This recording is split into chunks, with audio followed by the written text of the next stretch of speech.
An madil tekel ke kanda Cabigur bajal kerwa Tadekel kude badil jeb Gekada jete deyor Ketiida cabdwal ke jwe Aja buda gwani gure An bawa katala gur An bagor ni ke kerwa An badil tekel ke kanda Kangasda mi gua koje Dari riet bumelat ketit Tala jauh mi deranyok Ketiida cabdwal ke jwe Aja buta gwani gure An bawa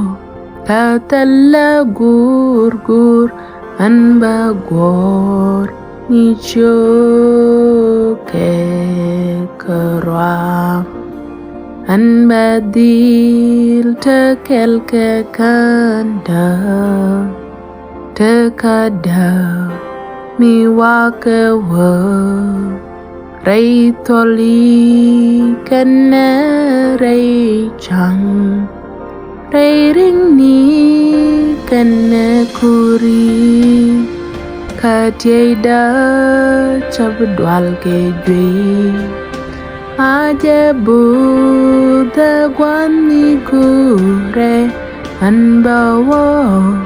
katala gur An bagor ni ke kerwa An badil tekel ke kanda Kawangda bedwop dilnga Manimi walul Jordan chub Manimi walul dialbal Ketiida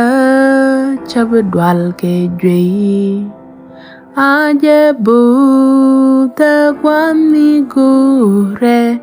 An bawa katala gur An bagor ni ke kerwa